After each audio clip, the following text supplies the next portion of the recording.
Hi, I'm Chris Carpio for Dr. Lopez's History 3305.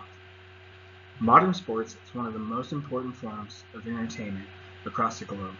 Sports bring excitement, passion, and joy to Americans every day.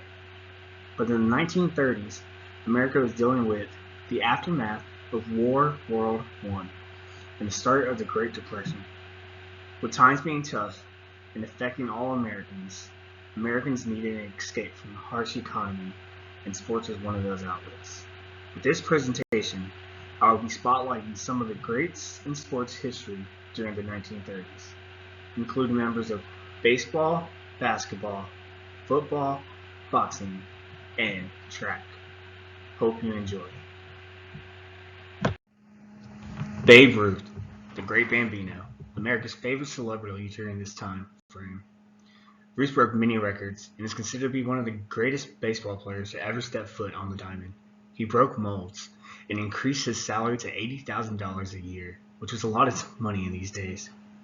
When he was told that his salary was larger than the president's, he joked, "Well, I had a better year than he did," referring to the harsh times of the Depression.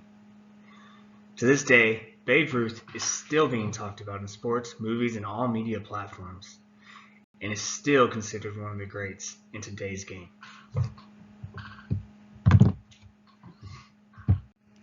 Joe Louis, the longest reigning heavyweight champion of all time, an American hero for his support of the war, and he even enlisted to fight in World War II. Joe was a black man in a racist environment, but made a remarkable transition from becoming a champion and to becoming a national icon in America, which was a huge deal for being an African American during this time. Joe's career stretched from 1937 to 1949, with 69 wins and only 3 losses, and a whopping 52 KOs. To this day, he's still arguably considered one of the greatest of all time. Satchel Paige, a member of the Negro National League of Birmingham, and his contract was purchased at being paid $275 a month, a very different salary than the white baseball players during this time. Satchel is considered one of the GOATs of baseball and one of the greatest pitchers in all categories. Unfortunately, he wouldn't make it to the big leagues until he was 40 years old due to racial segregation, but he's still often referred to as one of the groundbreaking African American baseball players of his time. Earl Harry Dutch Clark, born in Fowler, Colorado in 1906, played the majority of his career with the Detroit Lions. He was a college All-American and scored every game during his 3-year varsity seasons. As a Detroit Lion, he was elected to being All-Pro 6 out of his 8 seasons. 3 times he left the NFL in scoring. After his playing career, he would also coach the Detroit Lions. Dutch Clark was named NFL 1930's All-Decade Team and the first player to have his jersey number 7 retired by the Detroit Lions.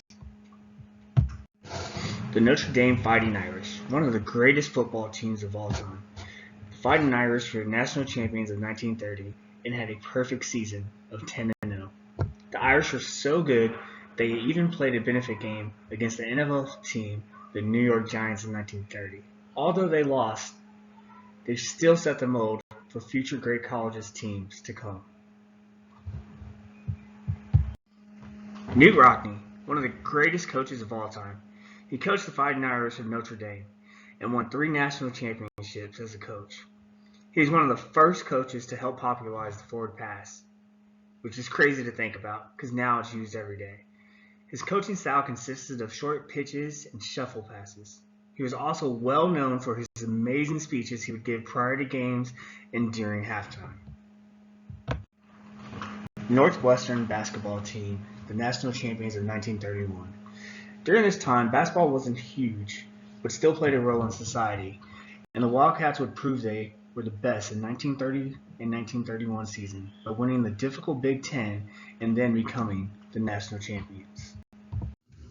Joe DiMaggio was an American baseball player who played his whole career with the New York Yankees, considered to be one of the greatest baseball players of all time, and known for setting the longest hitting streak in baseball, 56 games straight.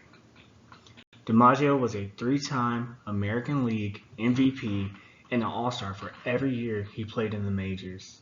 As a part of the Yankees, they won 9 World Series championships.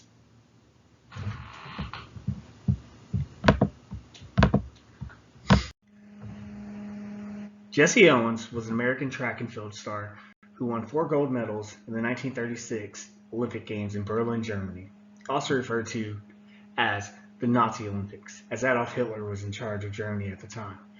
Owens' astonishing career even led to awards being named after him. The Jesse Owens Award is given to the USA Track and Field's highest accolade for the year's best track and field athlete. In college, at the Ohio State University, he once broke 4 world records in the span of 45 minutes. The iconic photo that I'm showing y'all on this slide is him saluting the American flag during the 1936 Olympics in Germany. Here are some more iconic pictures of athletes during the 1930s. Here are some photos of how children would pass time during the 30s and partake in their own sports, from girls playing rope and boys getting ready to play a tough game of football. The 1930s were hard times for Americans as the Depression grew on America, but sports were a huge help for distracting citizens from the harsh reality that was occurring. These athletes that I've shown you today in this presentation are just a few of those athletes that continue to entertain Americans and be role models for the children as well. Sports and history are one of my biggest passions, and I hope this presentation gave you some insight on sports in the 1930s and the great athletes of this era. Thank you.